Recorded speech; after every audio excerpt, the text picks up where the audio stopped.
취재부터 뉴스까지 한 큐에 전해드리는 시간입니다. 취재 수첩 생생타임즈 시간이고요. 저희가 문을 열면서 말씀을 드렸던 것처럼 트럼프의 다음 관세 타겟 아마 반도체가 되지 않을까 싶습니다. 지금 그쪽을 그 중2병 같은 표정으로 열심히 노려보고 있는 것 같아요. 이 내용 더구로의 오소영 기자 전화로 연결해서 알아보도록 하겠습니다. 인공지능에 대한 이야기예요. 기자님 나와 계십니까? 네, 안녕하십니까. 예, 안녕하세요, 기자님. 딥시크발 쇼크, 중국발 인공지능 이걸 이야기하는 거잖아요. 이 최대 수혜자는 중국의 반도체 기업이다라는 이야기도 나오고 있는데 이 이야기부터 한번 살펴보죠. 네, 딥시크가 이번에 발표한 AI 모델 R1에 화웨이의 어센드 910C 칩이 쓰였기 때문입니다. 이 AI 모델 훈련하는 단계를 보면 이제 훈련이랑 추론이라는 단계가 있는데요. 예. 이 훈련이라는 단계에서는 데이터를 AI 모델이 보고 패턴을 학습하는 과정이라면 이 추론은 실제로 데이터를 분석해서 결과를 도출해내는 단계입니다. 이 훈련 단계에서는 딥시크는 엔비디아의 엣지백을 사용을 했고요. 예. 그리고 이 추론 단계에서는 화웨이의 어센드 910C를 사용을 했습니다. 근데 이 어센드 910C가 뭐 성능이나 뭐 가격 측면에서 엔비디아에 크게 뭐 부족하지 않다 뭐 이런 이야기가 나오고 있어서 이번 딥시크 쇼크와 함께 중국 반도체 기업들도 좀 다시 주목을 받고 있는 상황입니다. 지금까지 AI를 하는 기업들은 거의 다 엔비디아의 제품을 사용했잖아요. 그런데 이번에는 화웨이와 엔비디아를 섞어서 썼다. 그런데 화웨이가 보니까 가성비가 좋더라 이런 이야기잖아요. 이 부분 좀 구체적으로 말씀해 주시면 어떤 내용입니까?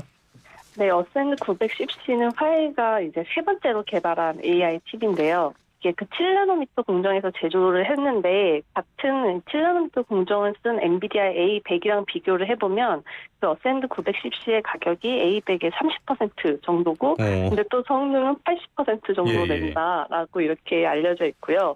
그리고 최근에 딥시크에서도 이제 훈련이랑 그 추론 모델 썼던 그 두 가속기를 비교해가지고 그 결과를 내놨는데 엣지100이랑 비교를 해봤더니 엣지100이 한 60% 정도 성능을 그 화웨이 칩이 내더라 이렇게 발표를 했습니다. 예. 그 엣지100이 아까 말씀드렸던 A100이랑 비교하면 더 진보된 칩이고요.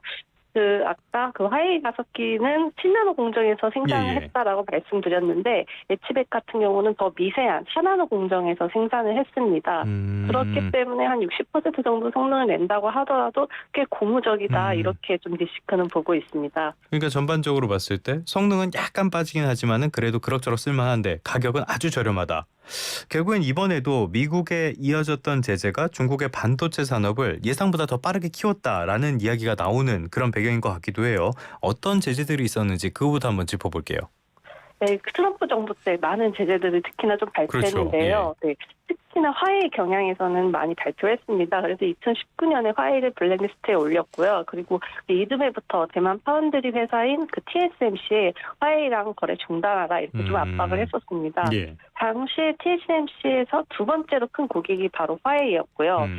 이번에 나온 그 어센드 910C, 이 완전 초기 모델인 어센드 910 같은 경우에도 이 TSMC에서 생산을 했습니다.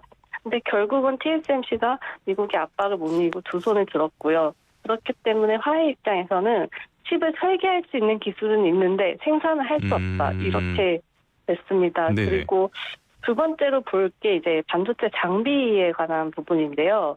이 웨이퍼에 빛을 쬐가지고 이제 회로를 새기는 장비를 노광 장비라고 부르는데 이 노광 장비를 활용해가지고 얼마나 미세한 회로를 새길 수 있느냐. 이게 이제 첨단 반도체를 만드는 중요한 좌우하는 그렇죠. 요소 중에 하나입니다. 예. 근데 이 미세한 회로를 그리는 데는 극자외선 노광 장비라는 게 필요한데요. 이거는 지금 네덜란드 ASML이 독점해서 생산을 하고 있고요. 근데 또 이 역시 미국의 압박으로 인해서 중국에는 공급을 하지 못하는 상황입니다. 네.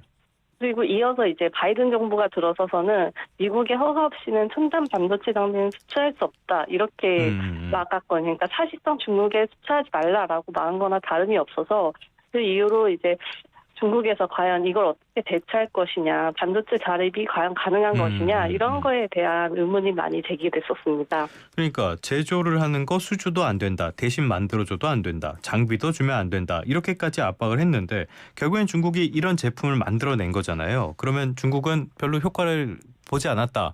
이런 제재가 효과가 없었다라고 봐도 되는 부분입니까? 네, 지금 업계에서는 오히려 중국이 역설적으로 미국이 중국을 도왔다. 뭐 이런 이야기까지 나오고 있는 상황입니다. 그리고 중국도 실제로 발표를 할 때 그 AI 칩에 들어가는 고대역폭 메모리 HBM부터 해서 그 AI 칩 그리고 파운드리까지 완전히 자급자족을 하겠다 이렇게 발표를 했고요. 또 정부에서도 막대한 돈을 퍼붓고 있습니다. 네네. 이 반도체 자립을 위해서 반도체 투자 펀드라는 거를 이제 발표를 해서 1기부터 지금까지 진행을 해오고 있는데 지난해 3기를 출범했는데 그 규모를 보니까 하나로 64조 원 이상입니다. 이게 1기 때, 2기 때 20조 원, 30조 원대였으니까 거의 지금 2배 이상 많은 돈을 쏟고 있다고 볼 수 네네. 있고요. 그리고 기업 차원에서 상당히 노력을 하고 있는데 화웨이도 어센드 910 발표한 이후에 이제 BC 후속 제품 내놓고 있고 최근에는 그 중국의 CXMT라는 디램 업체가 굉장히 주목을 받고 있습니다. 네네네. 네, 그 이유는 바로 이 HBM2 공장 건설을 진행하겠다 하면서 HBM 사업에 뛰어들겠다 이렇게 발표를 했기 때문인데요. 물론 기술적으로 보면 저희 지금 우리나라 SK하이닉스, 삼성전자 보면 HBM4 올해 하겠다라고 나오잖아요. 네. 그러니까 기술적으로는 정말 많이 아직은 미달인 상태에 있지만 이 CXMT가 저력이 있는 기업입니다. 그래서 예전에 이제 2016년에 디램 생산업체로 출범을 해서 초기에는 생산량이 거의 없었고 2020년까지만 하더라도 이제 시장 점유율이 0%였는데 지난해 5%까지 올라왔었거든요. 예. 그리고 작년 말에는 이제 차세대 디램인 DDR5 디램까지 만든다는 이야기가 나오면서 만약에 결국 HBM도 디램에 기반하기 때문에 이런 디램 개발 속도가 굉장히 빠르면 HBM도 따라잡을 수 있는 거 아니냐 이런 우려까지 좀 나오고 있는 상황입니다. CXMT 창신 메모리라고 하죠. 이러면서 이 과정에서 국내 기업에 있는 국내 인력들도 많이 빼가고 있다. 그래서 문제가 돼가고 있다라는 이야기도 많이 들리던데 무시무시하게 따라잡고 있는 것 같습니다. 이번에 어센드 910C로 화웨이도 그런데요. 이걸 만들어주는 회사들도 있을 거 아니에요. 파운드리 회사들도 주목을 받고 있어요. 중국의 파운드리 기술력 어느 정도입니까? 네, 중국을 대표하는 파운드리 회사는 SMIC라는 회사가 있는데요. 예. 이 회사가 작년에 7나노 칩을 생산을 해서 좀 업계 이목을 끌었었습니다. 지금 삼성전자랑 TSMC 같은 경우에는 이제 3나노 양산을 시작을 했고 올해는 2나노로 간다 이런 얘기를 하고 있으니까 역시나 또 기술적으로는 좀 더 부족한 부분이 차이가 있을 수 있습니다. 그럼에도 불구하고 이게 주목을 받는 이유는 아까 말씀드렸다시피 미국에서 이제 흑자외선 누광 장비 수출을 중국에 하지 말라라고 차단을 해놓은 상태입니다. 네네. 그래서 이 극자외선 누광 장비가 없으면 7나노 이하 공정을 구현하기 어렵다. 이게 업계 통설이었거든요. 근데도 불구하고 SMIC에서 이제 7나노 칩을 생산해서 이제 그 7나노 벽을 뚫었고요. 예. 그래서 이제 작년 1분기 세계 파운드리 시장 점유율을 보면 미국의 글로벌 파운드리, 대만 UMC 이런 회사들이 처음으로 제치고 3위권에 등극을 했습니다. 예, 파운드리 쪽에서도 어찌됐건 성과가 조금씩 나오는 것 같습니다. 자, AI 칩으로 다시 돌아와서요. 화웨이와 엔비디아를 한번 비교해 보도록 하죠. 아직까지는 직접 비교는 좀 어렵겠죠? 네, 기술적으로 보면은 당연히 엔비디아보다는 지금 엔비디아 입장에서는 3나노, 4나노 활용해서 AI 칩 만들겠다라고 이야기를 하고 있고요. 예. 내년에 출시하는 루빈도 3나노 공정 사용한다고 얘기하고 있고 HBM4를 활용해서 또 만들고 있습니다. 그래서 기술적으로 보면은 이게 부족하다라고 볼 수 있지만 이게 수주나 업계 이목을 끄는 그런 측면에서는 화웨이가 좀 무서운 건 사실일 텐데요. 예. 가장 주목해야 될 부분이 엔비디아가 이제 미국의 제재로 인해서 중국에 수출을 하지 못하는 점점 상황이거든요. 그래서 네. 이게 2021년에 중국 사업 비중이 25%를 넘었는데 지금은 10%대로 이제 떨어졌습니다. 그래서 엔비디아랑 협력했던 중국 기업들도 좀 난감한 상황인데요. 중국의 최대 고객사로 꼽히는 그 바이트댄스만 하더라도 이제 올해 엔비디아 칩 구매에 10조 이상 투자하겠다라고 했습니다. 이게 정말 어마어마한 양인데 엔비디아가 점점 중국에서 사업을 하기 어려워진다면 결국은 화웨이가 그 공백을 꿰찰 수가 있고요. 예. 공백을 꿰찬다면은 중국에서 이제 입지를 다지고 그걸 토대로 이제 세계 시장을 나갈 수 있습니다. 이건 저희가 그동안 봤던 전기차 배터리, 디스플레이 이런 여러 산업들에서 보여왔던 이런 중국 산업계의 전략이기도 하고 실제로 그게 먹혔던 부분이 있으니까요. 그런 점은 좀 또 주목을 해봐야 되지 않나 싶습니다. 일단 내수에서 자국민들을 상대로 열심히 시험을 해본 다음에 이런 것들을 세계에 수출하면서 세계 시장까지 점령하는 그런 전략들. 그런데 이 부분도 살펴봐야 될 것 같아요. 화웨이 쪽에 대규모 주문이 들어갔다. 이거를 소화할 능력이 있을까요?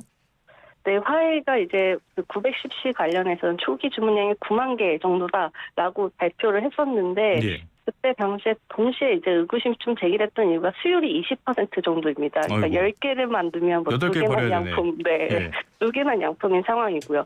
이전 제품인 910D 관련해서도 수율이 50% 정도였어서 아까 바이트댄스 같은 경우에는 10만 개의 910D 칩을 주문했는데 작년 7월 기준 3만 개도 받지 못했다라고 좀 불만을 토로한 적이 있습니다. 그래서 수율 개선이 가장 큰 변수다. 업계에서도 이렇게 보고 있습니다. 수율이라는 거는 웨이퍼에서 나오는 양품 그 비중을 말하는 건데 말씀하신 것처럼 수율이 이렇게 낮으면은 아직까지는 유의미한 그런 경쟁까지는 어렵지 않을까라는 생각도 드네요.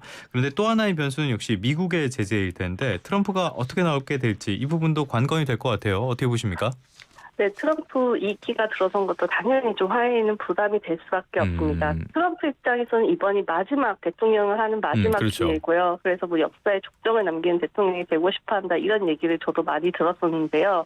그렇기 때문에 1기 때보다 더 과감한 정책을 필 수밖에 없습니다. 뭐 지금 철강, 뭐 알루미늄 얘기 나올 때도 예외 없다 막 이러면서 또 1기 때보다는 더 과감하게 보이고 그 말씀 주신 것처럼 다음은 반도체다 이런 이야기를 하고 있기 때문에 결국은 이 제재가 화웨이까지 영향을 미칠 수밖에 없고요.